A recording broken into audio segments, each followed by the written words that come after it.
Good morning. Hey, happy Friday. Welcome to the TRC Nation, the Restaurant Coach Nation here on Facebook. This is our private Facebook group where we get together usually on Fridays and we talk about something, give you a tool, maybe talk about a topic, a theory that is going to help you take your restaurant to the next level. I love doing these things. I'm so excited for the rapid growth of the Restaurant Coach Nation. Thank you so much for sharing the Restaurant Coach Nation with your friends, inviting people to be a part of the Restaurant Coach Nation. It is my honor, it's my duty to serve you. Remember, my mission has always been to help 1 million restaurants build their brand, strengthen their team, and increase their profits. And I will not stop until I reach that goal. So let's jump into it, shall we? Today, I got a really, really great training for you. This one actually is not just for restaurant owners. You might want to share this with your staff. It is all about, we're going to talk about today is how to get a raise in 90 days. How to become a rock star employee and get paid. One of the things we talk about a lot, especially in my coaching groups, is we talk a lot about talent. We talk a lot about talent attraction. We talk about retaining or attracting talent. Today, I want to talk a little bit more about retention and also helping people become better. Helping people break free from some of the mindsets they have, some of the outdated global beliefs they have, and help them understand that sometimes the way they're asking for a raise isn't the most effective way to get a raise. Sometimes the way you ask is what stops you from getting that increase, that raise that you want so badly. And sometimes that you need so badly.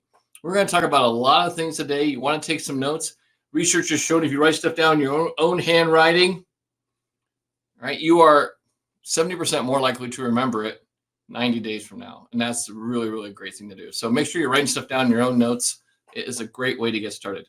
Let's start off with a little quote. My favorite one is this: restaurant success is not rocket science. It is people science.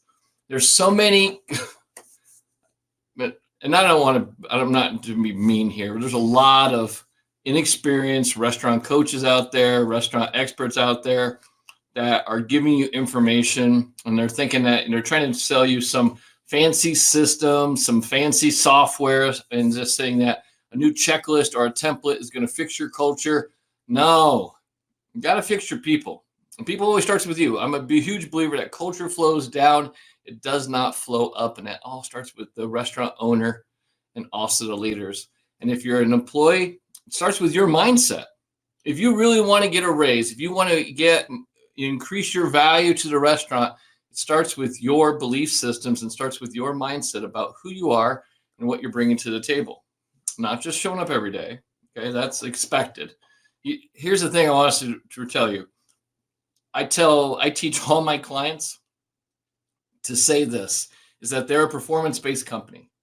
We only give merit raises. We only give raises for two reasons. You help me grow the top line, or you help me control the bottom line. People say, well, I show up every day and I work hard. Well, number one, hard work is subjective, and we'll talk about this a little bit later. And showing up, you're expected to show up. You get paid to show up.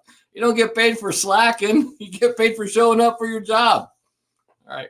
So restaurant success isn't rocket science, even though a lot of people will make you think it. It's more people science. That's why coaching, I think, is the most effective form of getting you the restaurant that you want, because coaching works on the people science.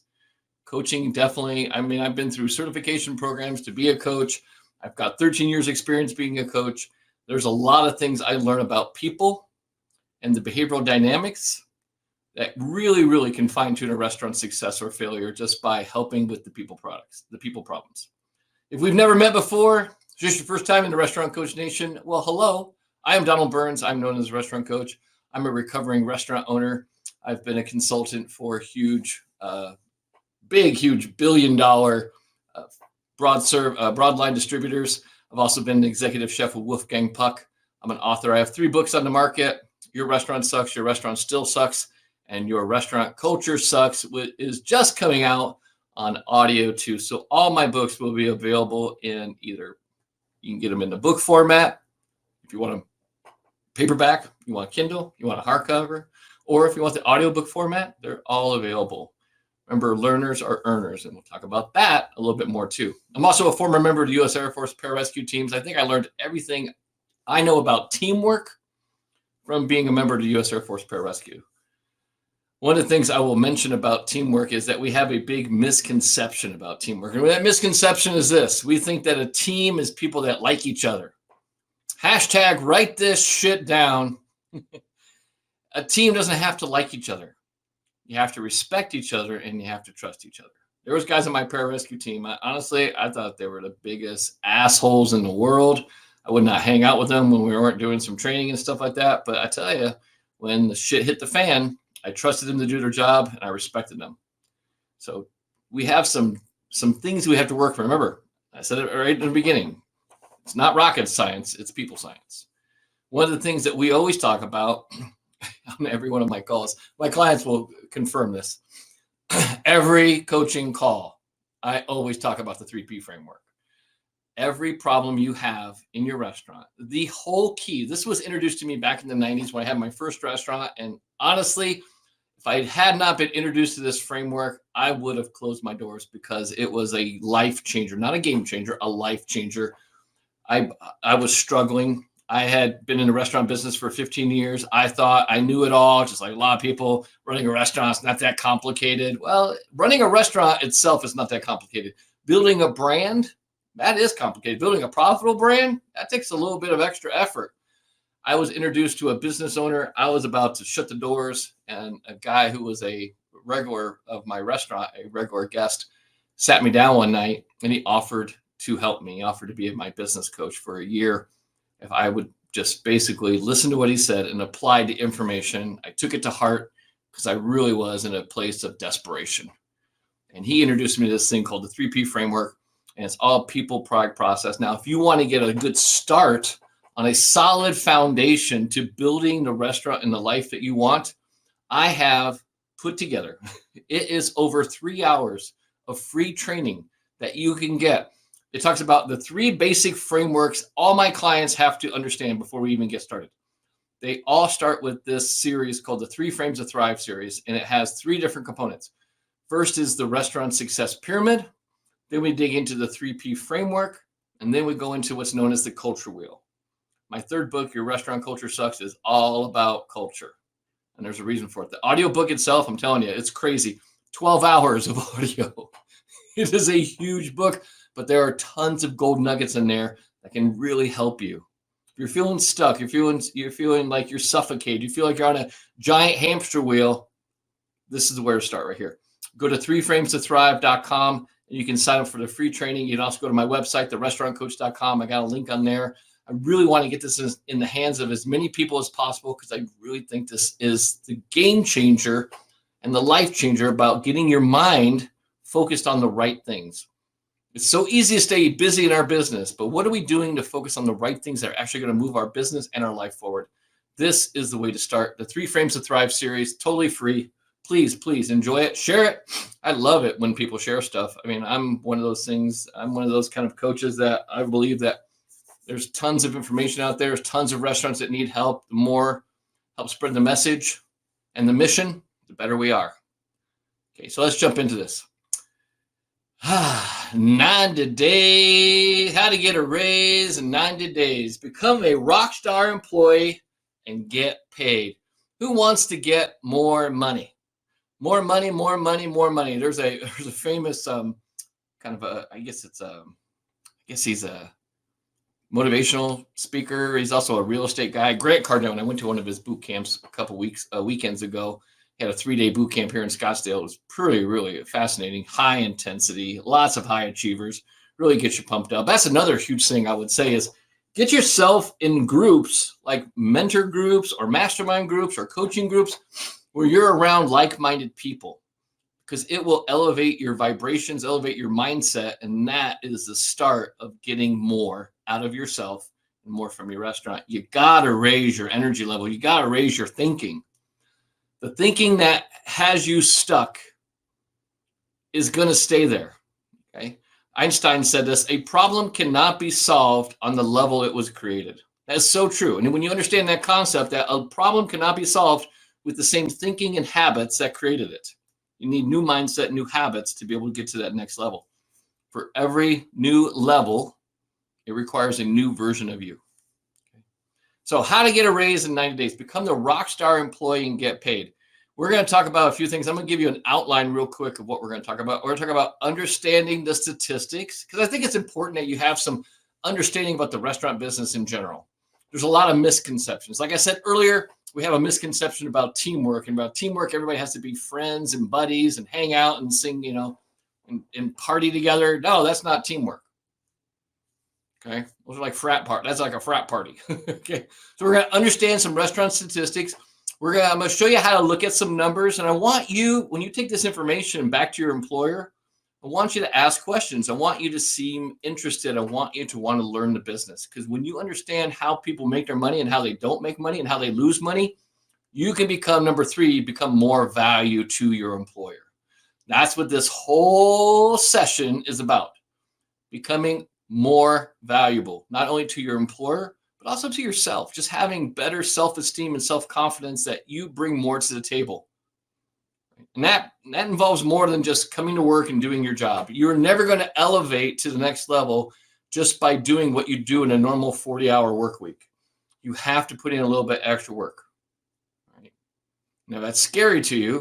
You might want to drop off right now, because I'm going to talk about pushing forward out of your comfort zone, because that's what I do as a coach. I'm here to push you out of your comfort zone to get to that next level. And number 4, you got to be obsessed with learning. You got to be. You got to want to learn. You want to grow, and you got to develop. You got to want to become a better person. All right, let's jump into this a little bit more. All right. Typical restaurant expenses. Let's talk about this one. Unlike retail business, the restaurant industry has a lot of challenges that we kind of forget. We have, number 1, we have a market that changes all of the time. I mean, guest taste fluctuate. 1 minute, it's, remember when Chipotle peppers were hot, then Chipotle's went, and then it was sriracha, then sriracha left, and now it's Korean peppers, and then it's always, then it's North Africa. Markets change, tastes change, guest expenses, their budgets change, trends change. Every year about this time, about December, there's always like 3 or 4 companies that come out with known as a trends report. And they kind of put their crystal ball and pull it out, and they try to estimate what are the big trends going to be for 2023. And I will tell you, looking back, I've done this for so many years, looking back, they probably hit maybe 20% of the trends that they predict hit. The other ones are just kind of a stab in the dark that don't really hit. But you got to be aware of what's going on, where your guests are going, and you have to also communicate and understand that. And the other thing that really kills restaurants is we have a perishable product. We have a product that it's not like retail. I can buy a bunch of clothes and they can sit on the shelf for 6 months and they don't go bad. They might go out of style, but they don't go bad. Whereas in a restaurant business, you have a lot of perishable products sitting on that shelf that only has a few days to move, or else you're going to waste it and you're going to lose it. And that would suck. We don't want to do that.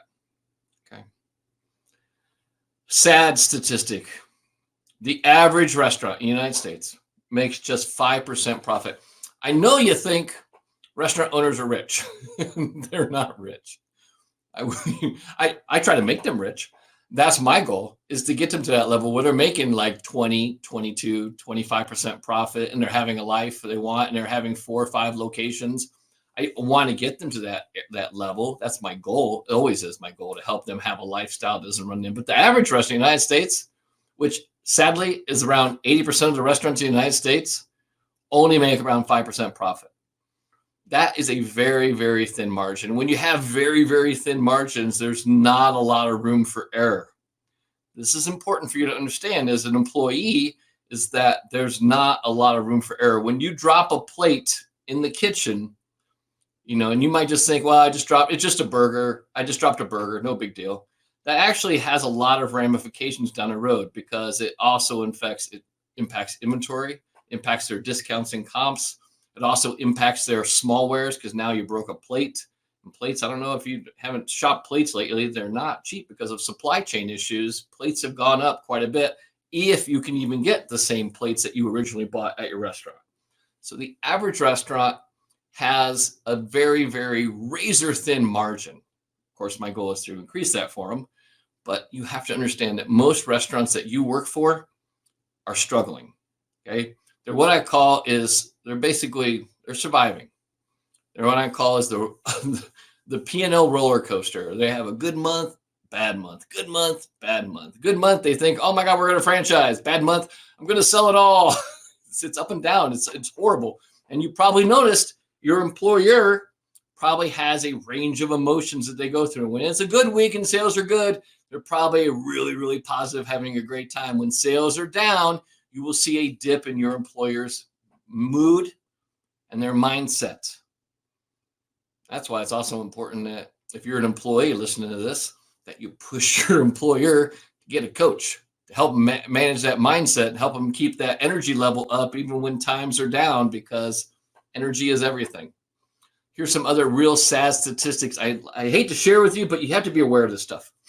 17% of independently owned full-service restaurants fail during their first year. And then there's somebody said the other day, 90% of restaurants fail. If it was 90% of restaurants fail, no one would ever open a restaurant. That's horrible. That's horrible odds.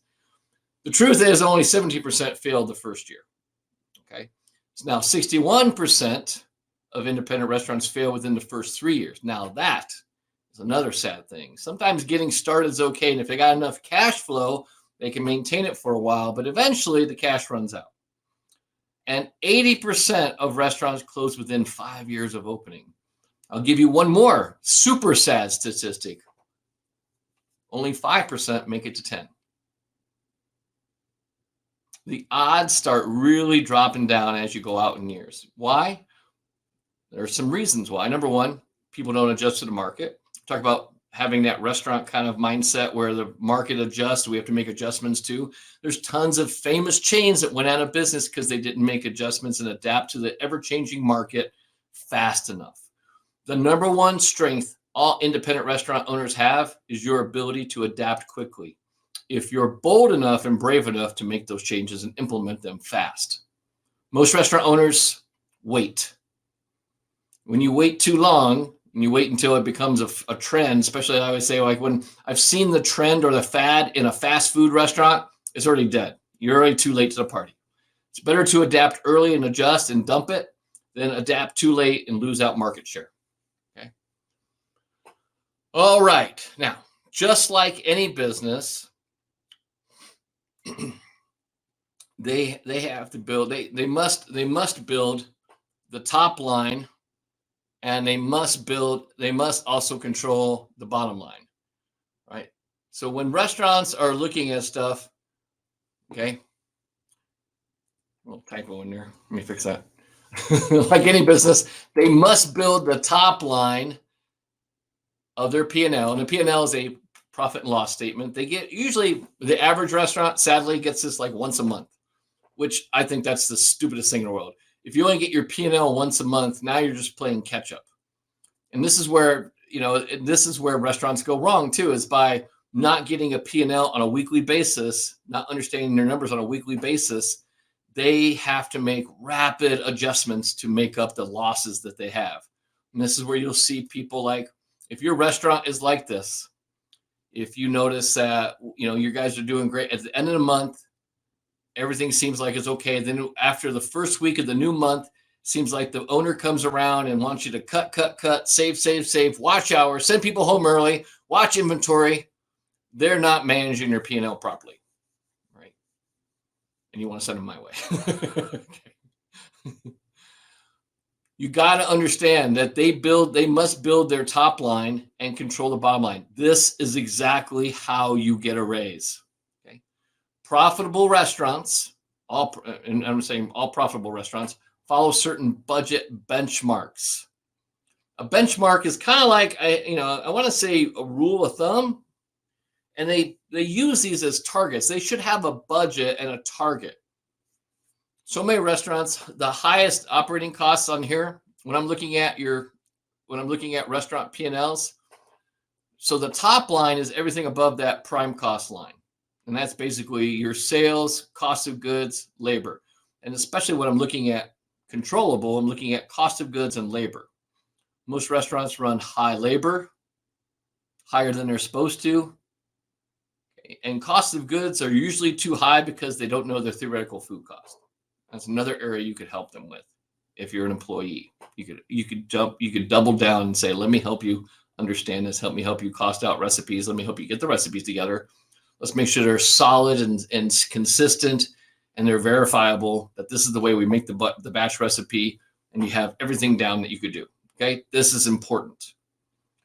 They have certain rules, benchmarks. Here's some basic ones they do. Some basic general ones, and I always say rules of thumbs are more like guidelines. They're not set in stone for every restaurant, because every restaurant's a little different, because markets change. Your market might be different. Your investment might be different. Their rent might be different. Their overhead might be different. So it's more of a guideline. It's not really set in stone. All right. Sales per square foot, losing money, full service restaurant. If their sales per square foot is 150 or less, for limited service, that's like fast casual, and for limited service is 200 or less. For a full service restaurant, $150 or less. Break even for a full service restaurant is $150 to $250 per square foot. A limited service, like a fast casual place, is $200 to $300. A moderately profitable full service restaurant will run between $250 and $350 per square foot. A limited service one will run $300 to $400. A high profit full service restaurant will do more than $350 per square foot, and a limited service or fast casual model would do basically more than $400. Now, food cost in general, and this is a really, really big generalization, generally tends to run 28 to 32%. And I will tell you this, that is misleading, because you should base your food cost goals on your theoretical food costs. If you don't know sure what theoretical food costs, that's when you take every item on your menu, you cost it all out to the penny. That is what we call theoretical or perfect world food cost. Now, that takes into account that I never drop anything, never burn anything, never waste anything, which we know is not true.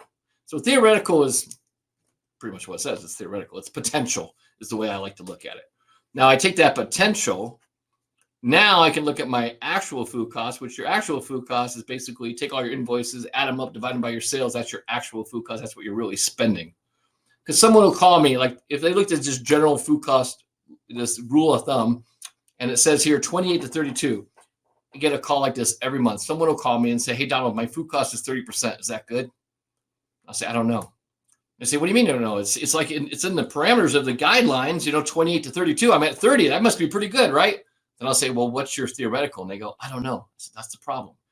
If your food cost is 30% and your theoretical is 28, then that's a pretty good food cost. You should be able to run around 2% above theoretical.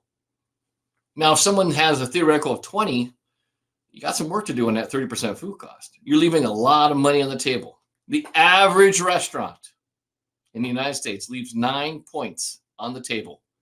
There's a big gap between their theoretical, their potential, and their actual food cost, 9%. I can usually find someone 5% right away just by helping them understand their food cost more. This is another great way for you to get a raise. Double down and say, how can I help you understand our theoretical food cost? Take this data, take this information, go to your employer and say, how can I help you make more money? Because if you work for a really great employee, like all my clients are really, really great people. They really care about their team a lot. If you walked up to any of them and say, how can I help you make more money? They would definitely be more open to giving you a really great merit increase, a raise. Oh, here's the thing. And if your restaurant gets, and rules of thumb are nice, because if your restaurant gets too far out of line, it can cause problems like alcohol cost. Liquor usually is 18 to 20%. Bottled beer, 24 to 28%. Draft beer, 15 to 18%. Wine, anywhere from 35 to 45%. These are where things can really easily get out of control. Hourly employee gross payroll. This is where people freak out. A full service restaurant should run around 18 to 20% as a percentage of total sales. A limited service restaurant, a fast casual place, should run 15 to 18% as percentage of total sales. Now, I will tell you based on current economy and rising minimum wages, that is not really doable. It's going to probably go up to, like, full service will probably be 20 to 22%, and limited service be 18 to 20, probably 21%. All right. It's going to change a little bit. I probably should update these rules of thumbs here, these guidelines.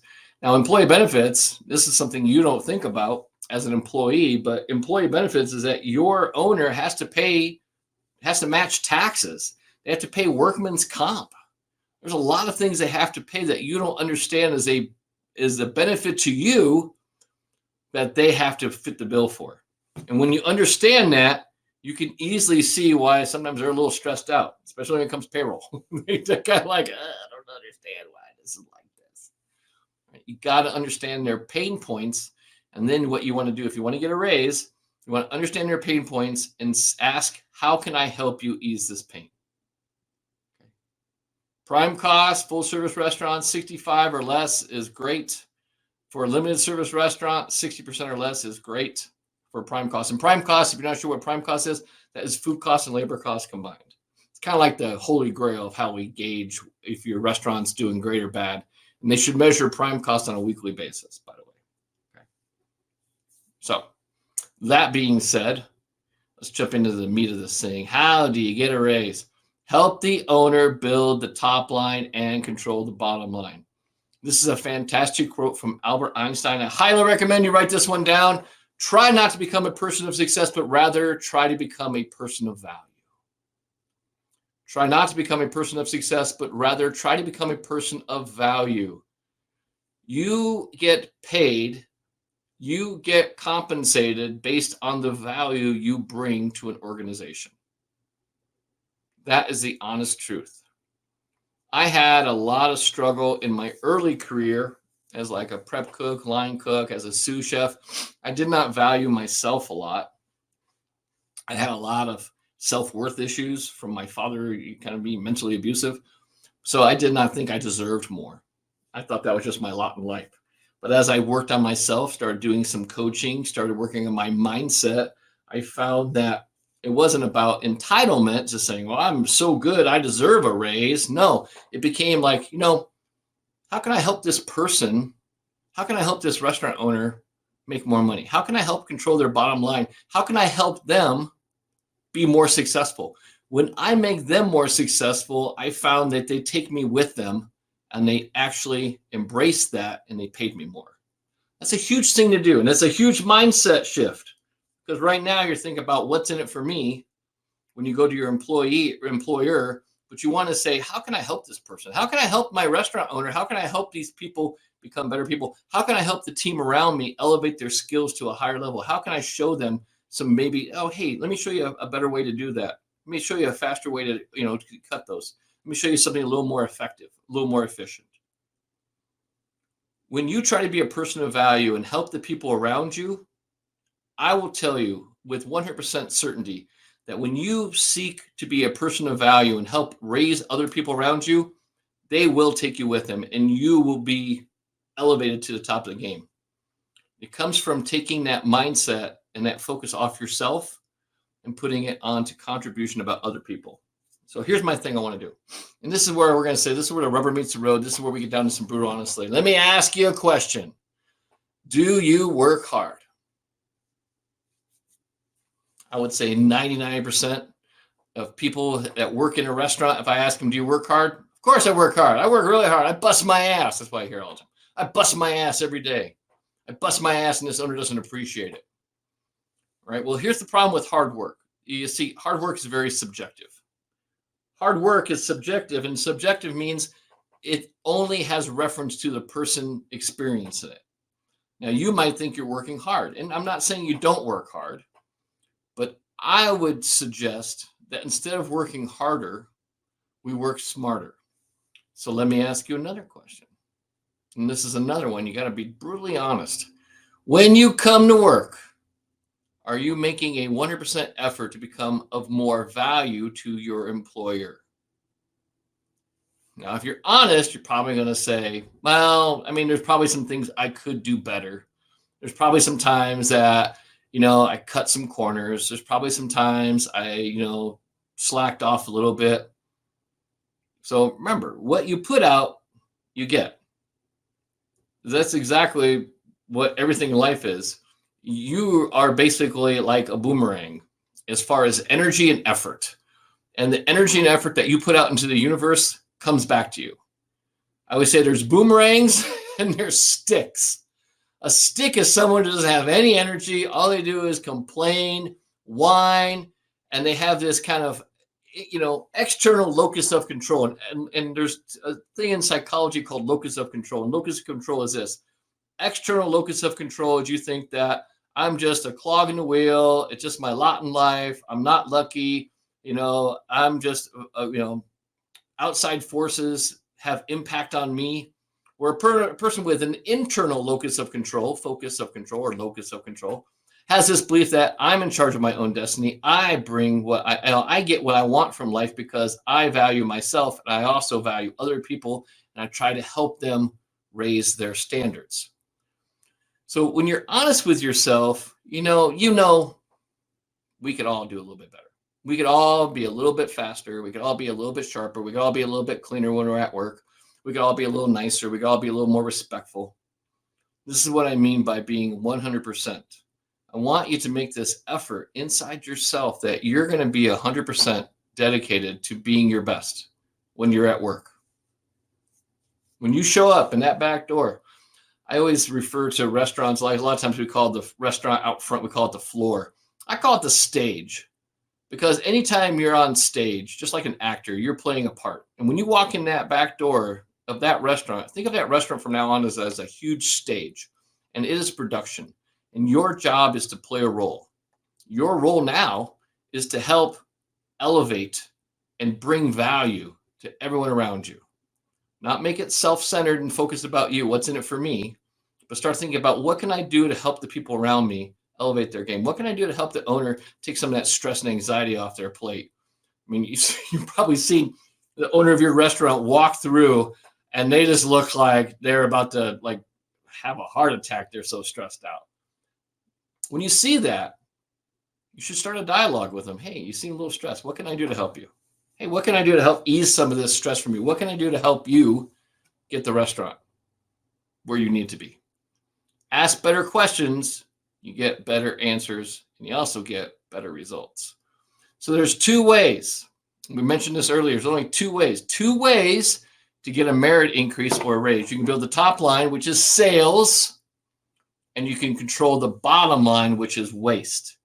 Now, this is a diagram. This is a mind map I give out to all my clients, and it's top line, bottom line management theory. Top line management theory is growth. There are tons of things that you can do as far as growing the top line. You could help. Now, this is things that you could do as an employee. Increasing sales. You could get guests to, and there's only, just so you know, there's only 4 ways to increase sales. You can either get new guests to come to the restaurant, which is marketing, which if you want to help with marketing, I'm sure your restaurant owner would love you to help with marketing. And how can you help as an hourly employee help with marketing? Hey, I know you usually have your phone with you. Why don't you take some great candid photos of the team doing work, everyone having a good time, maybe guests celebrating a birthday anniversary. Get some pictures of people in your restaurant enjoying themselves, sharing them with the owner and saying, hey, listen, I got some really great candid pictures of the team doing prep today. I got some really great pictures, black and white photos of the team, just doubling down during the lunch rush. And these are the great photos that really separate restaurant brands, is by having more emotions of marketing in their social media post. So that's one way you can help. Attracting new guests by marketing, contributing, asking, how can I help you with the marketing? Another way to increase sales is get current guests to return more often. This is usually loyalty programs. If you have a loyalty program, you need to be talking about the loyalty program. If you're in the service team, every table should be asked right away, hey, are you a member of our loyalty program? Oh, it's so easy to sign up right here. And get them signed up for loyalty programs. Another way you can increase sales is get guests who come to your restaurant to spend more money. This is called upselling or suggestive selling. If you're on the service team, if you're in the bar team, you should be always be making sincere recommendations to increase the guest check average. And the fourth way, which doesn't really have anything a lot to do with you, but they could raise prices. That's the fourth way to increase sales. Another thing that increases the top line for restaurant owners is training. They need to train more. They need to train you to actually really, really want to be a better person. You need to ask for more training. What can I get? What kind of training can we do? Most restaurants have what's known as a training culture. A training culture is normally, and please, if you've ever been through these kind of cultures, you've seen them in action. Training culture is when you get trained on the front end. When you get trained on the front end, you get hired. Hey, welcome to the restaurant. We're first day here. You're going to do usually called the shadow program. It's 4 or 5 day shadow program. They turn you loose and they have you follow somebody around. That's pretty boring training. And almost 80% of restaurants do it just like that. Learning culture is the next level up where they're actually wanting to be better. And they have this kind of culture where we want to learn, develop, grow, and become better, 1% better every single day. So being hungry about learning is one way you could actually help grow the top line, because when you train more, people make less mistakes. When they make less mistakes, that's less waste. Less waste means more money in the bottom line. Okay. Improve guest experience is another one you can do. Okay. You should be able to help improve the guest experience. What can you do to do that? Some other things you could do as far as helping grow the top line from an hourly employee, right? You can be involved in what's known as menu analysis. Menu analysis is where every quarter we do a menu engineering worksheet. We understand where are the stars, where are the dogs, what are the puzzles, where are the workhorses, and we work through how to make those things better. Another thing you do to help grow the top line is ask questions about the weekly finances, the financial reviews. Hey, where are we with the labor costs? Where are we with the prime costs? What can I do to help? Ask questions. What can I do to help you? Okay. Now, the biggest thing for most people when we're talking about top line, bottom line management, if you notice, there's two yellow things there. The top one is top line, of course. The one in the bottom is bottom line. Restaurant owners are supposed to focus 80% of their time on growth, top line, and 20% of their focus should be on bottom line, controlling, protecting the brand. You as an employee should be focused the opposite. 80% of your time should be focused on the bottom line, protecting the brand. And 20% of your time should be focused on growing the brand. This is a huge shift, and this is where restaurants really become super successful when we divide and conquer. When we divide and conquer, not everyone's focused on the same thing. The owners and the leaders should be focused on growth. The hourly team should be focused on protection. What do I mean by protection? Okay, you should be actually making sure you're serving food properly. If you're in the kitchen team, you should be following all the HACCP guidelines, all the basically health department guidelines. You should be ensuring everything is up to standard, up to code. One of the most basic ones is hot food hot, cold food cold. Right? You should be asking about KPIs. KPIs are key performance indicators. What are some KPIs you should be looking at? You should be looking at guest check average. What's my guest check average right now? All right. Hey, Donald, your guest check average this week so far is $27.85. All right, perfect. My goal by Sunday is to get up to 29% or $29. All right, that's my goal. Now you have goals. See, now you're actually helping your owner by moving the target forward, by you coming to them and saying, hey, where's my guest check average right now? And then, all right, cool. A $4 increase in guest check average is not hard. A $5 guest check increase in guest check average is not hard. It's one extra dessert, right? It's one extra cocktail. It's one extra glass of wine. It's one extra beer. It's not that hard to get your guest check average up. Sometimes you're just afraid to ask for the sale. If you don't ask, you don't get. And if we want to be more valuable, you want to take a vested interest in learning how to increase your guest check average if you're on the service team or the bar team to make more money. Increasing your guest check average automatically gives you a bump in your tips, because as you increase your guest check average, that also does increase your tips too. So I'm looking at that stuff. I'm also looking at my table turn. How can I be more efficient in my table turn? If you're on the service team, one of the things I see all the time is poor table management. People just aren't pre-bussing their tables. And then People get up and leave. The table's filthy. It's full of plates, full of glasses, full of everything. It's just a mess. And then it takes them at least 5 minutes to reset the table, which loses valuable time. Remember also this: every seat in a restaurant is valuable. There's an old joke out there: is what's the most expensive thing in a restaurant? Is an empty seat. So every time you see an empty seat, just know that your restaurant owner is freaking out because that empty seat means revenue. When he sees a table sitting there dirty for 5-10 minutes that he could easily turn over and get a new table in there, they are freaking out. So if you can help them with table management, that's great. That's pre-bussing.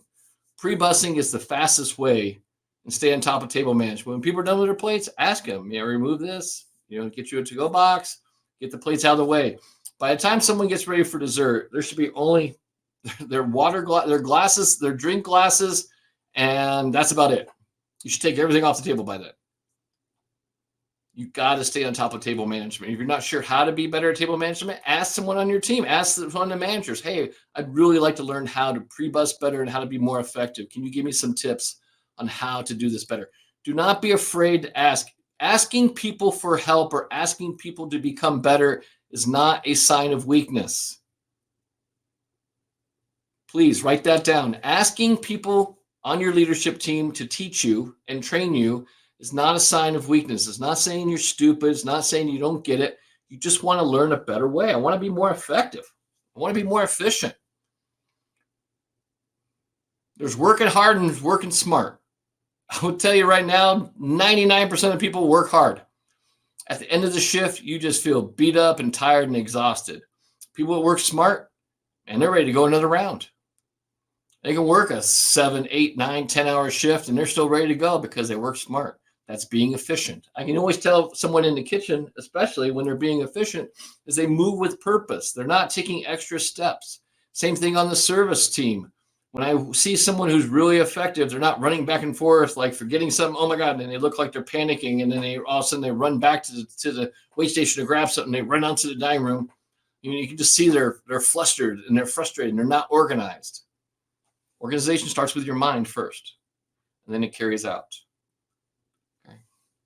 You've got to make sure you're measuring those things. Prime cost is the biggest thing that kills restaurant owners. You want to ask them about prime cost. How can I help with the food cost? How can I help with labor? How can I help with the labor cost? Watch the overtime. Watch your overtime. I know you like overtime. It's nice to get, extra money, get time and a half, but overtime is killing the restaurant. And it's killing the restaurant owner's profitability. Okay, that's a short-term fix. That's when you're focused on you, and what's in it for you is overtime.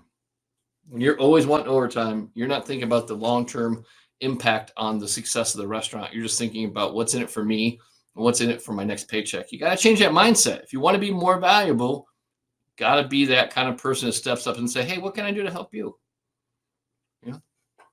Trust me, your family would probably appreciate it if you weren't at work, 14, 15 hours a day, got a little time with your kids. Don't make the mistakes I did. My very first restaurant, and this was before I got my coach, I was like most people in their business. I just knew that, a chef goes and works 14, 16 hours a day. I was trained. And up until I had my first restaurant, that was my mindset. And then we were closed on Sundays and Mondays. We were driving by the restaurant. My daughter was really little at the time. We're driving by the restaurant, and my daughter points out the window, and she says, "That's Daddy's house." And right then, it was like a stake in the heart. It just broke my heart that she thinks I worked there so much that that's where I live. That was sad. That was a wake-up call for me.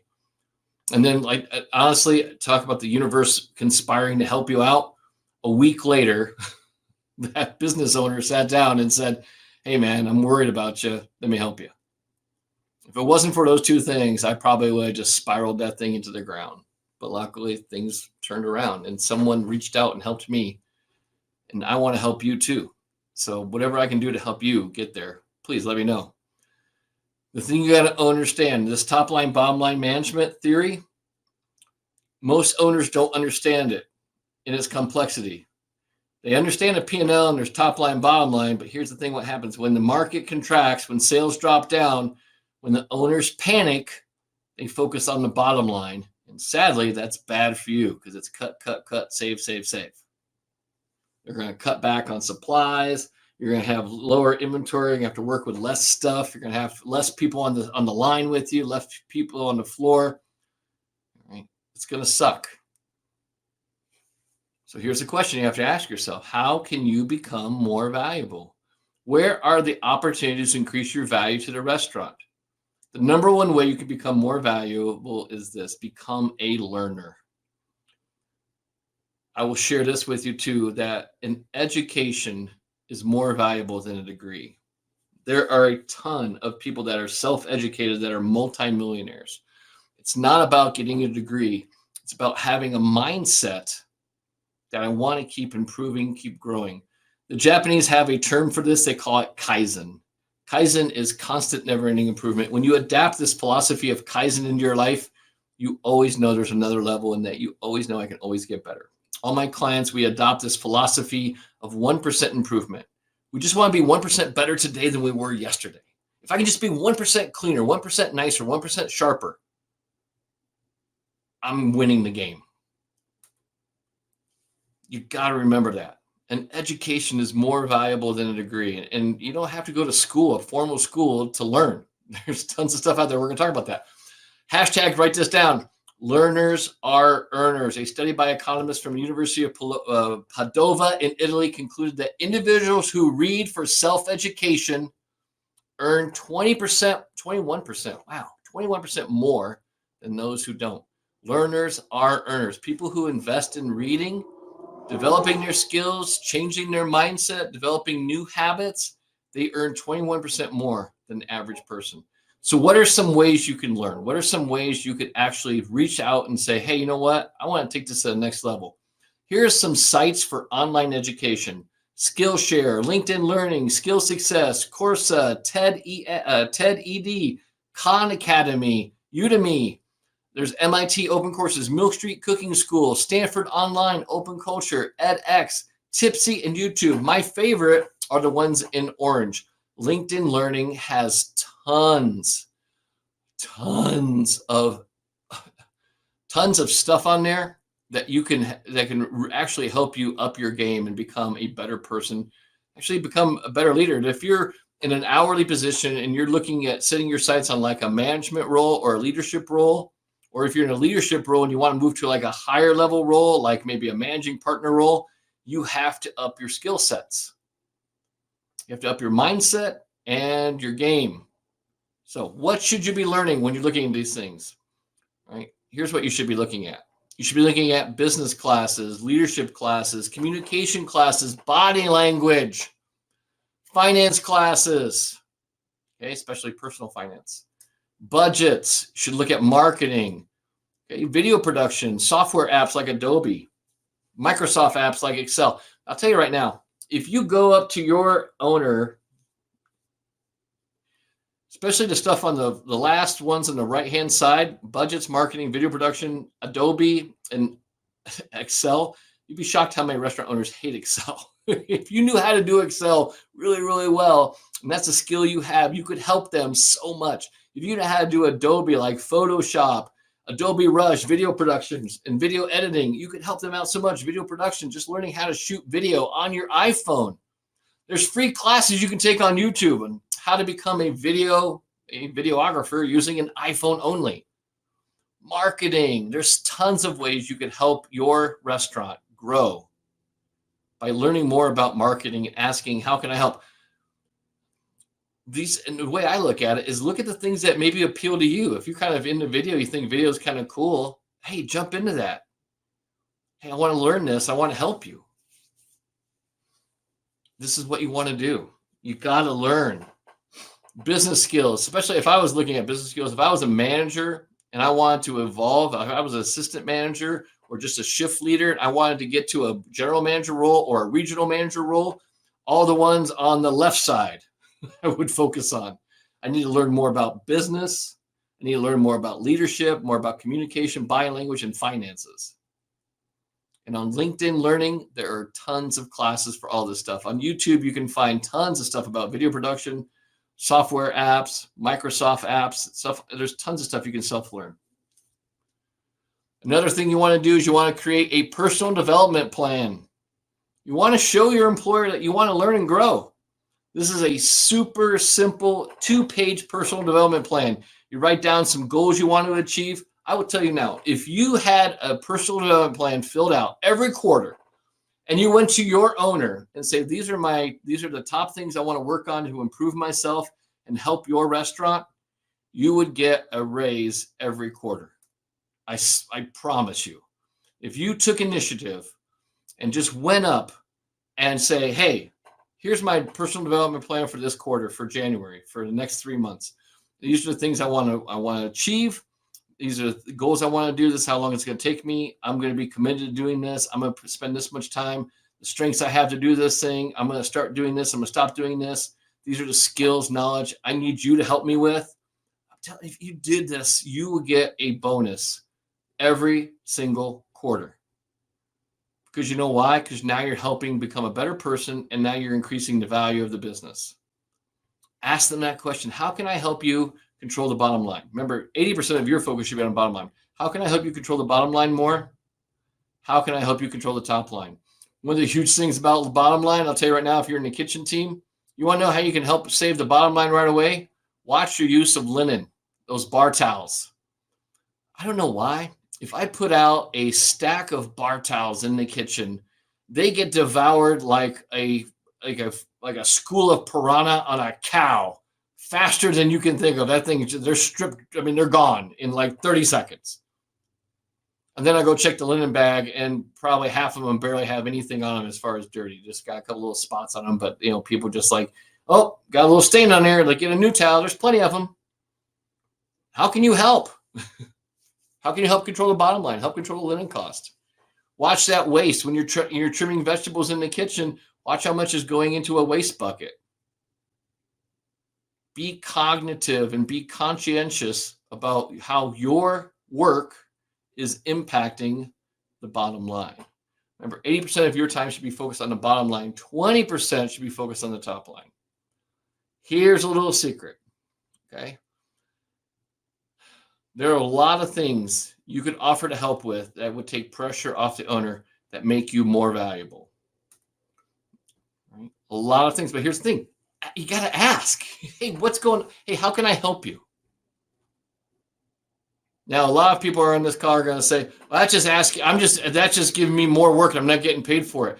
Sometimes you got to have a little blind faith that if I put myself out there to the universe will reward me. I know it sounds counterintuitive to some of the belief systems you have that, oh, no, I have to get it first and then I'll give more. Now, that's an outdated mindset. If you want to get a raise more often, you have to flip that mindset and say, I'm willing to give in order to get. It's just like making an investment. I don't make an investment in stock and expect to get my return up front. No, I have to write it out. Okay? Same thing with you. You have to make an investment in your time and your energy and your effort at your employer to give more and be more, to go above and beyond what your normal job requirements are to help them. When you do that, trust me, you will get a raise.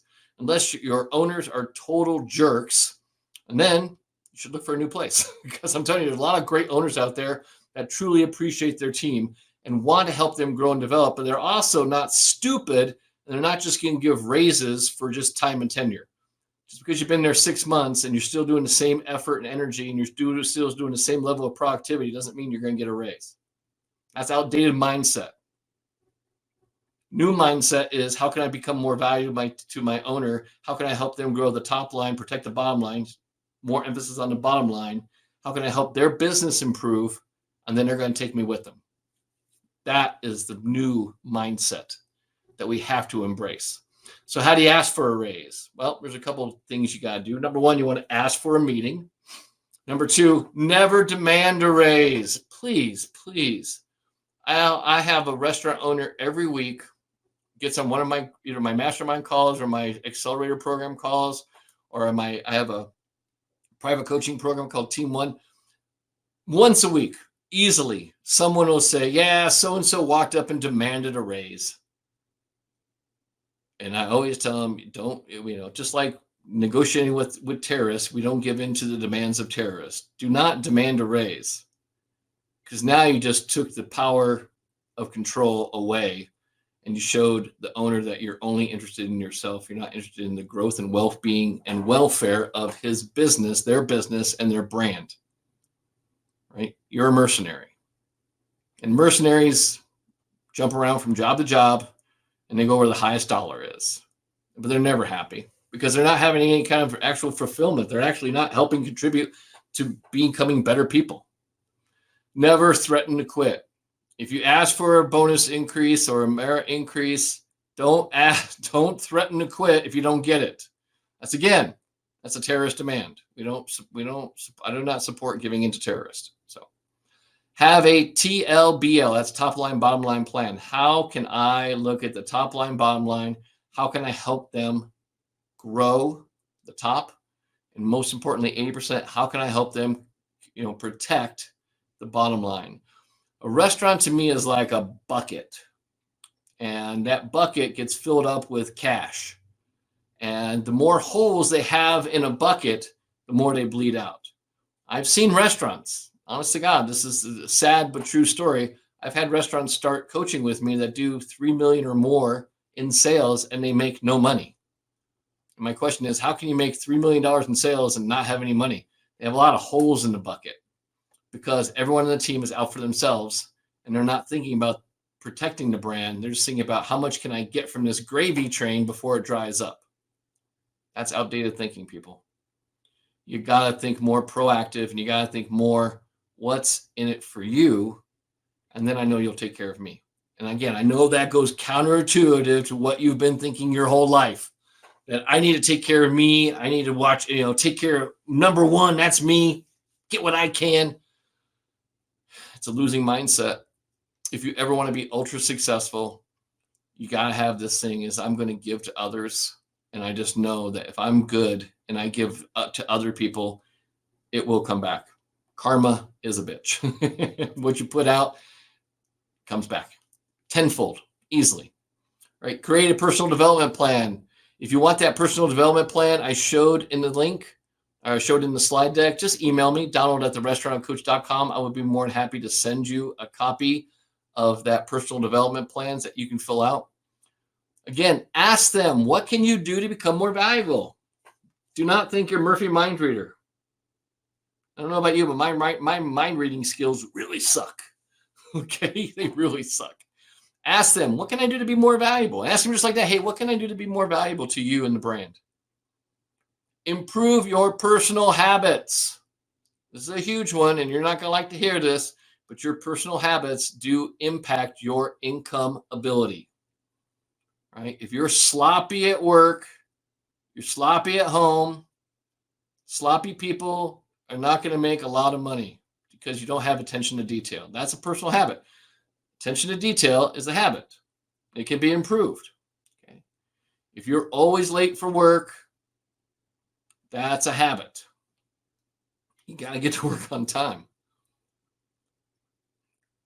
You got to change your personal habits. And this is a hard thing to sometimes face. Look in the mirror and say, oh, what habits do I have that are holding me back? What habits do I have that I need to work on that are going to make me a better person and make me a more valuable employee? And that way I can bring more value to the brand.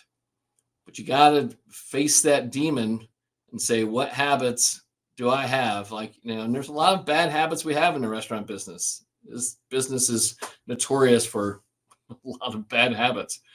Some of them are, we like to, after work, we go out and have a couple drinks, and then we have a couple more drinks. The next thing you know, it's 3 or 4 in the morning, and we're going home, and we're not getting a lot of sleep, and we're struggling, we're dragging into work all hungover. Okay, time to get serious about building a life that you're proud of. Time to get serious about helping other people. And the best way to do it is start helping yourself and just say, hey, no, I had to stop a long time ago because it was a downward spiral. And I will tell you this, nothing good ever happens when you go to an ATM at 2 in the morning. Okay, nothing good happens after you go to an ATM at 2 in the morning. That's my personal advice to everybody. Nothing good happens at an ATM at 2 in the morning. Nothing good happens. And then ask about bonuses for reaching goals. Sometimes they might not be able to give you a merit increase, an hourly increase, but they might be able to give you a bonus, a quarterly bonus or a monthly bonus for reaching goals. Again, you got to ask. Not every situation is going to fit every restaurant. Some restaurants can afford to give you an hourly increase in merit if you're contributing to the bottom line and helping them grow the top line. Some places are cash, their cash flow is a little strict, but if you say, hey, if we reach this goal, can I get a piece of the pie? Now, a lot of people would say, well, if I don't get the goal, I did all that work and didn't hit the goal. I would say, well, then make sure you hit the goal. Double down on your effort. If you already have this premise like, well, if I set this goal out there and I work my ass off and I don't hit the goal, I don't get the bonus. Oh shit, I worked all that for nothing. No, that's a bad mindset. My mindset, when I set a goal, I'm going to hit that goal. I'm going to hit that target. No, there's nothing about it. I mean, I'm going to actually go past the target because I'm going to hit that sucker and then blow by it. You want to have that kind of winning mindset that if I set a goal, we're going to hit that goal. But be creative. There's lots of ways to get a merit increase, lots of ways to get a raise. It's not just necessarily on the hourly side. Bonuses are great. Bonus programs are really, really valuable because it's showing the owner that you're invested in helping grow the brand and you're willing to put in the work for a quarter, or a month. Hey, listen, let's set a quarterly bonus. Let's set a monthly bonus. What can we do? What can I do to help you? And how can we set up a bonus program for our restaurant? Sometimes you got to be the initiator and go to your owner and say, hey, what can we do? Hey, how can I help you? And what can we do to create a bonus plan so we can all share in the wealth? Right? Your employer wants to give you a raise if they can make sense of it on the P&L. Now, I will say, and this is honestly just working with thousands of restaurants, 90% of restaurant owners want to give you a raise. 10% are cheap jerks that will work you to death and will take advantage of you. Those are the people you want to stay away from. Those are toxic cultures. Those are toxic owners. Toxic owners are basically what gives the restaurant industry its bad reputation because they treat people like shit. They don't pay them anything. They work them to death. They don't give them breaks. You don't get any food. Those are toxic employers, and there are toxic employers out there. There's also some really, really fantastic employers out there. I am so proud of all the people in my coaching programs. They are the kind of employers I wish I had when I was growing up. Because you know why? They really are invested in learning, growing, developing themselves, and learning, growing, and developing their brand, learning, growing, and developing their team. They spend a lot of time training, improving. They want to elevate to that learning culture level where everyone wants to be better. Hashtag write this down. Restaurants become better when the people in them become better people. That starts with you. It starts with you asking questions and offering to become more valuable. That's the number one thing you can do. Ask questions and offer to become more valuable. All right, so here's a little toolkit for you. Some things to help you.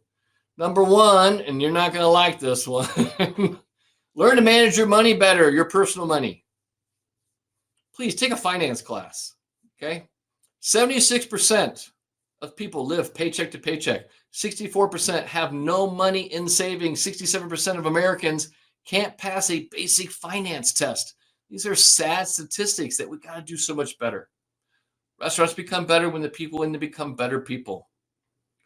Ask your owner for a financial class. They have access to, there's people that they're bookkeepers, they're accountants. There's maybe people that come to the restaurant that are bookkeepers or accountants that would easily, more than happily come down and teach a financial class on how to set up a simple home budget and help you get your money a little bit more organized.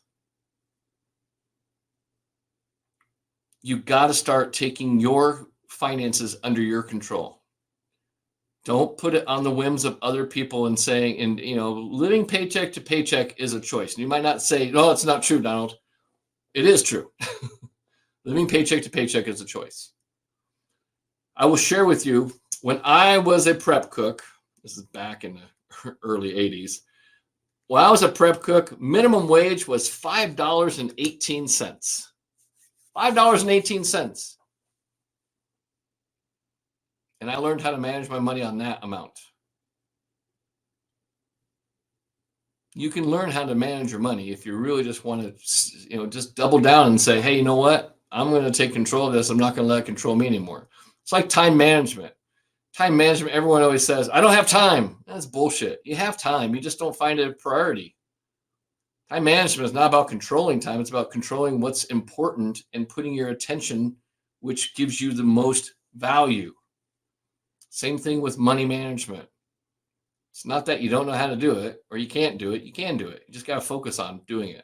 To start you off with, I recommend these 4 books. The Richest Man in Babylon changed my life. It's a short book too. I mean, super easy to read. You can read it in like 2 hours. I Will Teach You to Be Rich, a great book. The Psychology of Money, another great book. You Are a Badass at Making Money. That will help you with your money mindset.